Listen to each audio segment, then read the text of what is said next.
İbrahim Hakkı Hazretleri'nin tüyler ürperten, inanılmaz hayat hikayesi.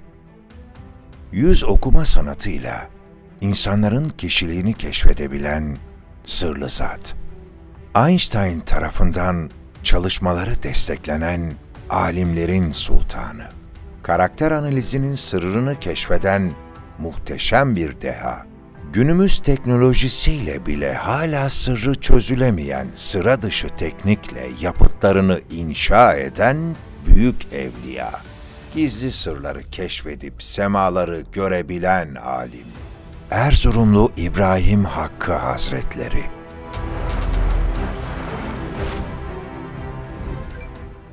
Kırka yakın eser kaleme alan İbrahim Hakkı Hazretleri, mükemmel insan olabilmenin yollarını anlatmış, tasavvufi bir geleneğe sahip olmasından dolayı da ahlaki eğitimin önemine vurgu yapmıştır. 18. yüzyılda yetişen en önemli bilim adamı ve mutasavvıflardan biri olan İbrahim Hakkı Hazretleri, yaşadığı döneme damgasını vurmuş, bugün hala eserleriyle insanlığa hizmeti devam eden büyük bir alimdir. Hocası Fakirullah Hazretlerinin türbesine yaptığı Üstad adlı muhteşem ışık hadisesiyle tüm dünyada bilim adamlarının hayranlığını kazanmış ve eserlerinin nasıl yapıldığı yıllarca bulunamamıştır. İbrahim Hakkı Hazretleri, tasavvuf ve dini ilimlerin yanı sıra tıp, astronomi, matematik gibi bilim dalında eğitim görmüştür. İbrahim Hakkı Hazretleri'nin bilgi hazinesi sadece bu kadarla sınırlı değildir. Aynı zamanda yüz okuma, yani fizyognomi konusunda derin bilgisiyle de tanınır. Yüz okuma sanatı, bir kişinin karakterini ve ruh halini yüz hatlarına bakarak anlama bilimidir. Ve İbrahim Hakkı Hazretleri bu alanda da önemli çalışmalar yapmıştır. Marifetname'de yer alan yüz okuma bilgileri, insanların yüz ifadeleri ve fizik özelliklerinden karakter analizi yapmanın inceliklerini öğretir. Bu bilgiler hem kişisel gelişim hem de insan ilişkilerinde derinlemesine bir anlayış kazanmak için bugün bile geçerliliğini korur. Eserlerinde verdiği bilgilerle de yüzyıllardır kendisinden söz ettirmeye devam etmiştir. Bunca ilminin yanı sıra şair de olan Erzurumlu İbrahim Hakkı'nın "Mevla görelim neyler, neylerse güzel eyler" mısraları yüzyıllardır insanların dilinde bir tevekkül sözü olmuştur. Hayatı. Erzurumlu İbrahim Hakkı Hazretleri 18 Mayıs 1703'te Erzurum'un Hasankale ilçesinde doğdu. İbrahim Hakkı henüz 7 yaşındayken Kur'an-ı Kerim'i ezberleyerek hafız oldu. Babası Derviş Osman Efendi aralıklarla 30 yıl kadar süren iyi bir eğitim gördü.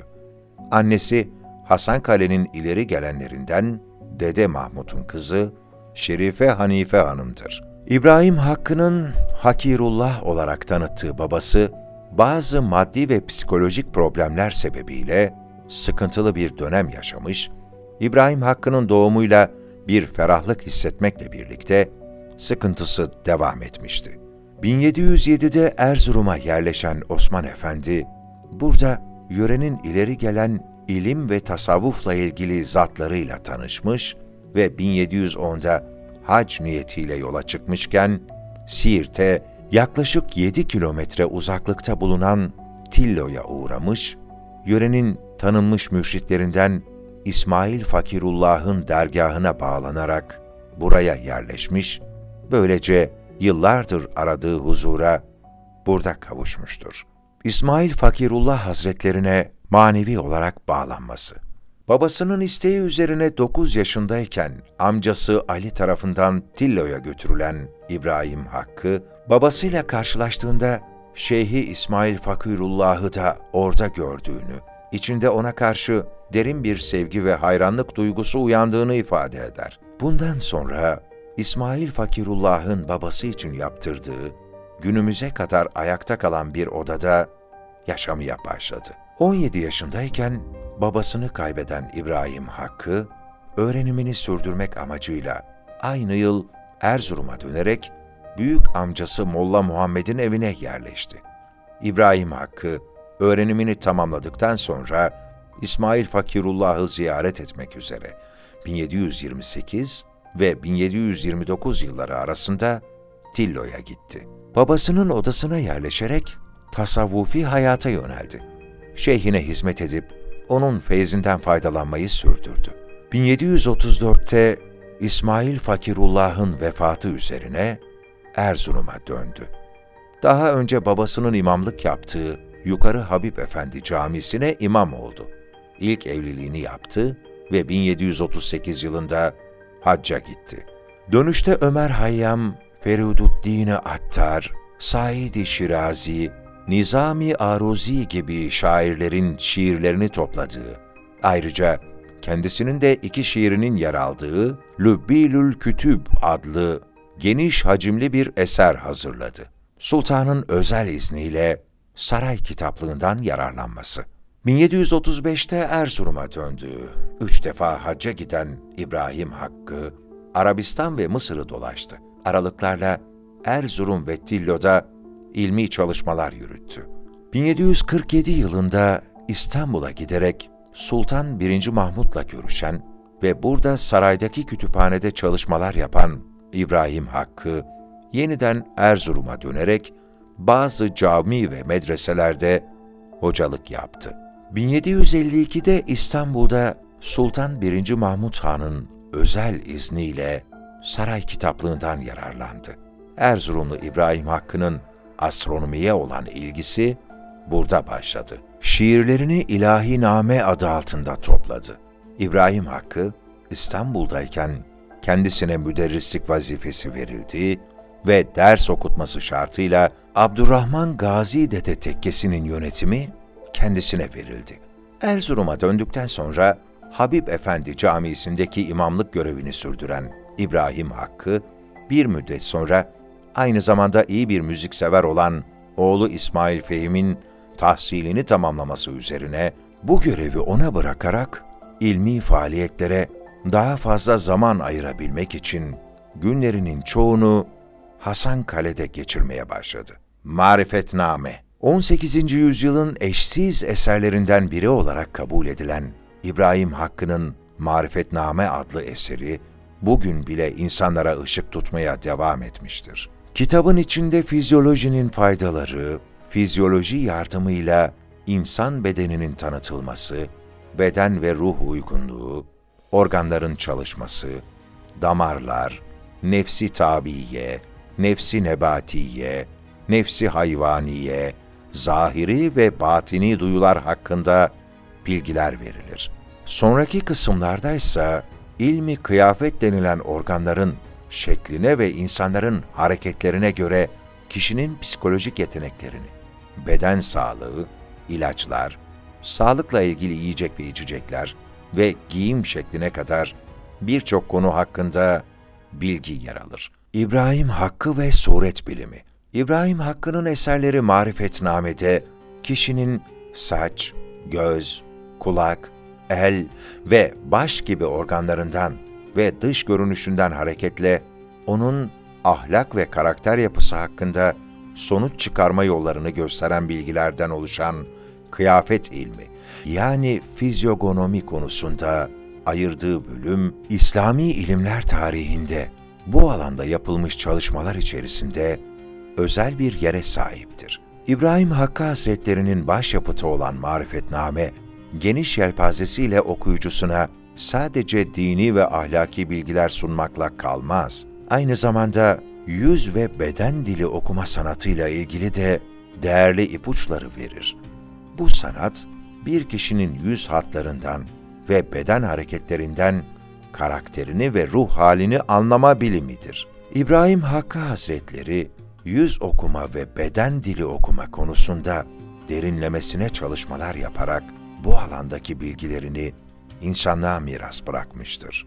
Marifetname'de yer alan yüz ve beden dili okuma bilgileri, bir insanın kaşlarının, gözlerinin, dudaklarının ve yüz hatlarının karakterini nasıl yansıttığını detaylı bir şekilde açıklar. Örneğin gözlerinin bakış yönü, kaşlarının şekli ve dudaklarının durumu bir kişinin iç dünyasına dair ipuçları sunar. İbrahim Hakkı Hazretleri bu bilgileri kullanarak insanların ruh hallerini, düşüncelerini ve niyetlerini daha iyi anlamamıza yardımcı olur. İbrahim Hakkı Hazretleri'nin başyapıt eseri Marifetname'de bahsedilen, insanın ahlak yapısına temel oluşturan güçleri çerçevesinde gazap gücü, şehvet gücü ve nefsin kötü huyları olarak gösterilir. Bunların aşırılık ve azlıkların erdemsizlikler, orta derecelerinden erdemler meydana gelir. İbrahim Hakkı, iradesiyle nefsini öldüren kişinin gönül sayesinde benlik perdesi kalkıp kendini ve Rabbini bilme mertebesine ulaşacağını, gönlünün huzur ve sevinç aydınlığı ile dolacağını, nereden geldiğini ve nereye gideceğini bilip ölmeden önce sonsuz hayatı kazanmış olacağını ifade eder. Ayrıca felsefi konulu ahlak kitaplarının vazgeçilmez konularından olan ölümün anlamı, mahiyeti, ölüm korkusunun sebepleri gibi konuları ayet, hadis ve tasavvufi görüşlerle daha da zenginleştirerek işlemeye çalışmıştır. İbrahim Hakkı ve ilk güneş ışınları. Fakirullah Hazretlerinin Hakk'a yürümesi, İbrahim Hakkı Hazretlerini derinden üzer ve hocasının ardından sık sık türbesine giderek Resul Kuva tepesinden Tillo'yu seyreden İbrahim Hakkı Hazretleri sanki hasretine merhem arar gibidir. Hocasının türbesinin bulunduğu bu tepede derin düşüncelere dalan İbrahim Hakkı Hazretleri, yeni yılda doğacak güneş ilk olarak hocamın başucunu aydınlatmazsa ben o güneşi istemem der ve önce hocasının türbesinin üzerine bir kule inşa eder. Türbenin tam doğu tarafında kalan yüksek tepeye de harç kullanmadan bir duvar yapar.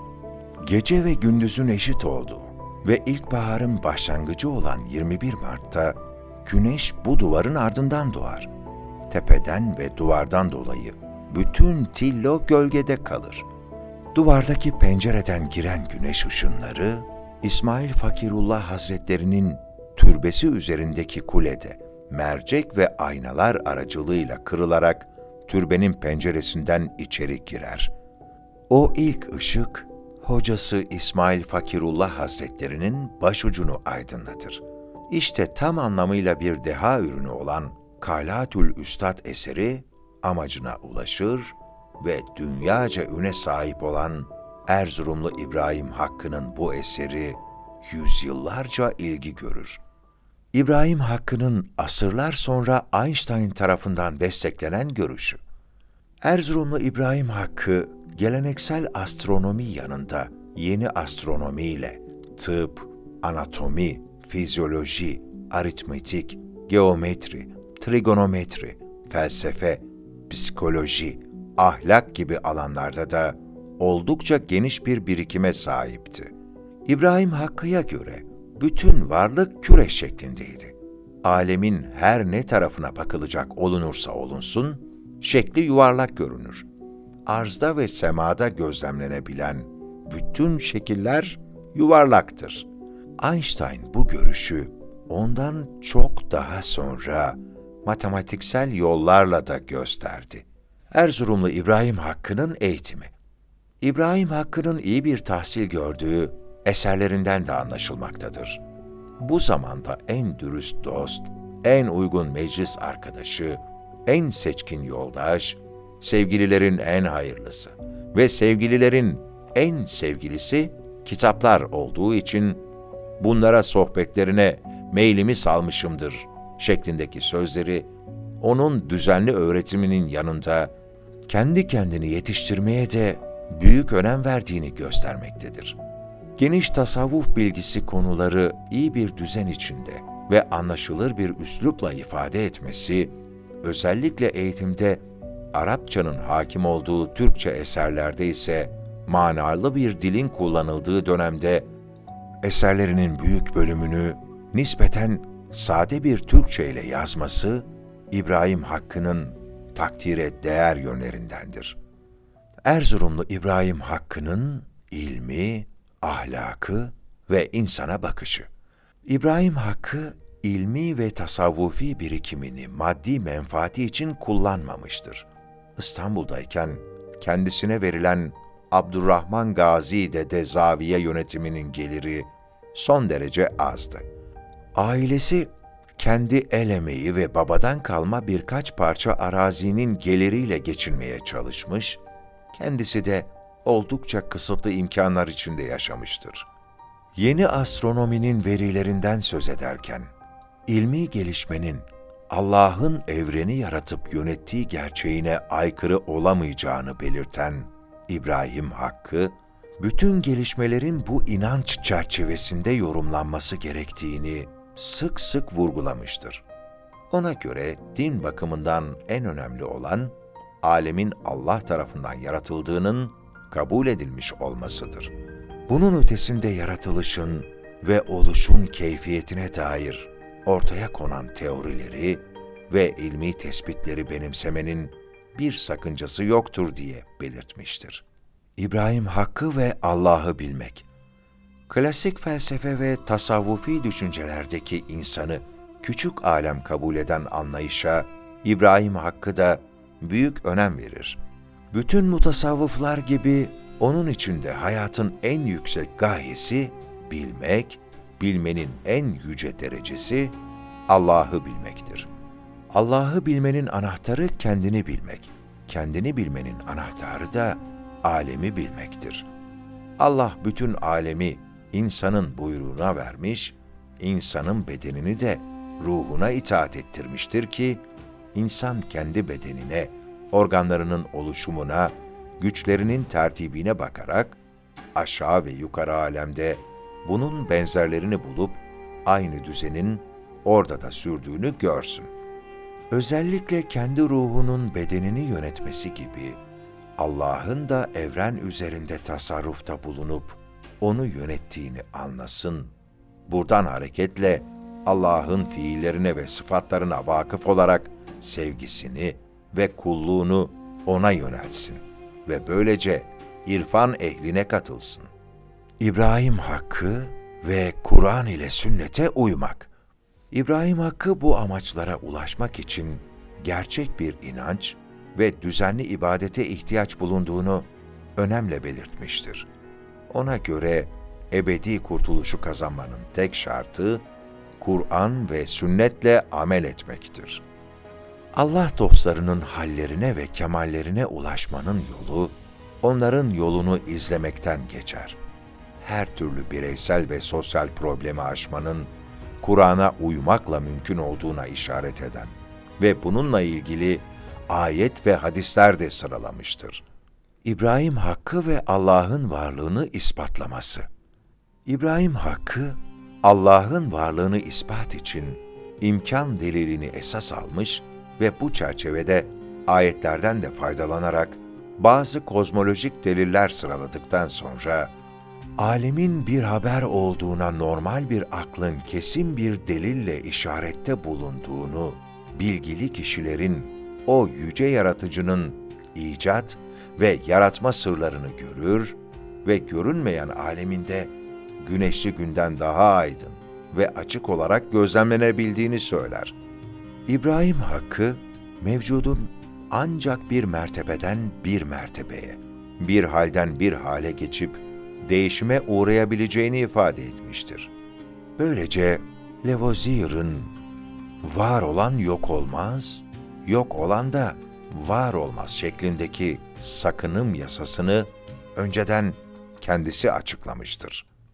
İbrahim Hakkı ve iklimle doğa olayları. İbrahim Hakkı Hazretleri'nin dünyayı çevreleyen hava tabakasının çeşitli katlarında cereyan eden klimatolojik değişmelerin güneş ısısının yerden yansımasından ileri geldiğini ve bu yansımaya en yakın olan bölgelerde havanın daha sıcak olacağı, yükseklere çıkıldıkça sıcakların düşeceği gibi tespitleriyle bugünkü bilim seviyesine yaklaştığı kabul edilmektedir.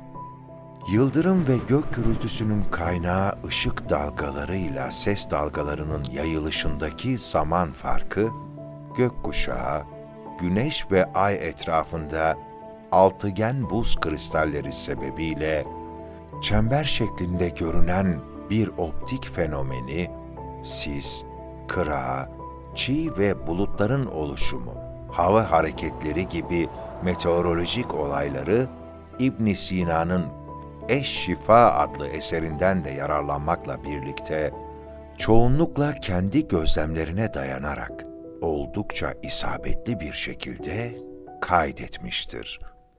İbrahim Hakkı'nın dünyanın yuvarlak olmasını açıklaması. İbrahim Hakkı, dünyanın yuvarlak olduğuna dair yeni deliller ortaya koyarken, dünyanın güneşi etrafında ve kendi çevresinde dönüşünü, gece ve gündüzün meydana gelişini de ilmi olarak anlatmakta, bu arada Magellan'ın dünyayı dolaşması ve Kristof Kolomb'un Amerika kıtasını keşfi hakkında bilgi vermektedir. İbrahim Hakkı ve insan bedeni. İbrahim Hakkı, insanın anatomisi ve fizyolojisi ile ilgili hemen her konuda dönemine göre yeni sayılacak ayrıntılı bilgiler vermektedir.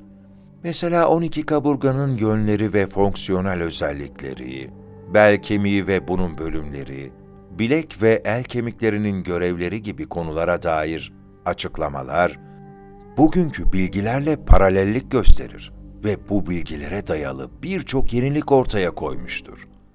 İbrahim Hakkı ve ders programı. İbrahim Hakkı yeni bir ders programı önerisinde bulunmuştur. Programda geleneksel din ilimlerinin yanında felsefe, matematik, coğrafya, astronomi, anatomi, tıp gibi alanlar da yer alıyordu. İbrahim Hakkı daha sonra kaleme aldığı marifetnamede bu alanların her birine büyük değer verecek ve çok geniş yer ayıracaktı. 1753 yılında hazırladığı bir günlüğü zamanına göre takvim tekniği hususunda oldukça ilginç yenilikler taşımaktadır. İbrahim Hakkı, geleneksel eğitim ilkeleri arasında daha çok hocanın öğrencisine şefkatli ve anlayışlı davranması, öğrencisinin de hocasına karşı edepli ve saygılı olmasıyla ilgili olanları sıralar. Eserlerinin bir kısmını beyit olarak kaleme alan İbrahim Hakkı, genellikle hakkı, bazen de fakiri mahlasını kullanmıştır. Türkçeden başka, Arapça ve Fars dillerinde de şiirler yazmış, kaside, gazel, musannef, rubai türlerinde ve kıtalarındaysa ilmi, dini, tasavvufi fikirlerini ustalıkla dile getirmiştir. Kafiyeli sözleriyle kaleme aldığı şiirlerde daha ziyade didaktik bir amaç güden İbrahim Hakkı'nın divanındaki şiirler tamamen tasavvuf aşkıyla yazılmıştır. Sanat değeri daha yüksek olan gazellerindeki zengin hayal ve çağrışımlar bile ona usta bir şair kimliği kazandırmaya yetmemiş, sadece kendisine geniş kültürünü ve ilmi birikimini düzenleyip anlatılan başarılı bir nasihatçı görüntüsü vermiştir. Erzurumlu İbrahim Hakkı Hazretleri ne zaman vefat etmiştir? Şeyhinin kızı olan son eşinin genç yaşta ölümü İbrahim Hakkı'yı derinden etkiledi. Onun vefatından sonra yazdığı bir mektupta üzüntüsünü duygulu ifadelerle anlatmaktadır. Kısa bir süre sonra şeyhinin büyük oğlu Hamza Ganiyullah'ın ölümü üzerine yalnızlığı daha da artan İbrahim Hakkı, 22 Haziran 1780 tarihinde vefat etti. Erzurumlu İbrahim Hakkı Hazretleri'nin kabri nerededir? Ölümünden 2 yıl önce yazdığı vasiyetnamesinde şeyhinin kubbesi altına defnedilmemesini, orada şeyhin evlatlarının gömülmesi gerektiğini belirtmesine rağmen, bunu bir fedakarlık olarak telakki eden İsmail Fakirullah'ın oğlu Mustafa Fani'nin isteği üzerine şeyhinin türbesine defnedildi. Erzurumlu İbrahim Hakkı Hazretleri'nin türbesi Siirt. Bizzat İbrahim Hakkı tarafından yaptırılan, planı da kendisine ait olan bu kubbeli türbe yaklaşık 40 metrekare olup sekizgen bir kaide üzerine oturtulmuştur. Günümüzde bir ziyaret mahalli olan türbede her yıl 18 Mayıs ve 22 Haziran tarihleri arasında çeşitli faaliyetler yapılmaktadır.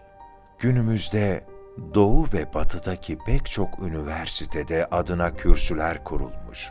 Bilgi ve görüşleri hem fen bilimleri hem de felsefe derslerinde dünyaya ulaşmıştır. Alim bir babanın terbiyesinde hayata başlayan İsmail Fakirullah gibi büyük bir alimin eğitiminden geçen İbrahim Hakkı, bugün eserleri ve bilimsel çalışmalarıyla hala insanlığa hizmet etmektedir.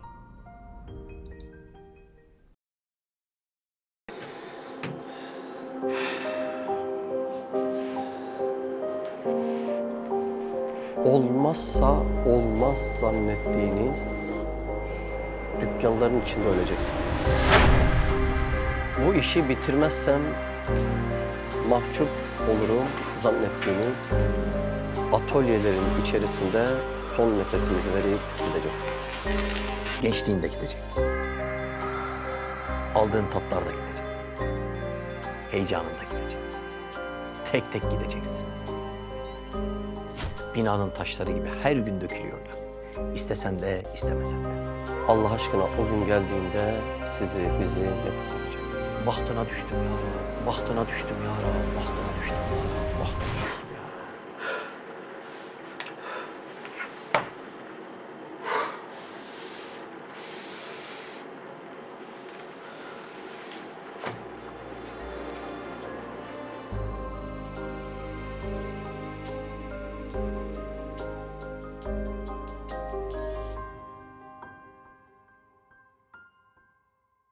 Siz de Hayalhanem'in yurt içi ve yurt dışı projelerine destek olmak için buradaki linke tıklayarak online bağışta bulunabilir veya aşağıdaki iletişim numaralarından bizlere ulaşabilirsiniz.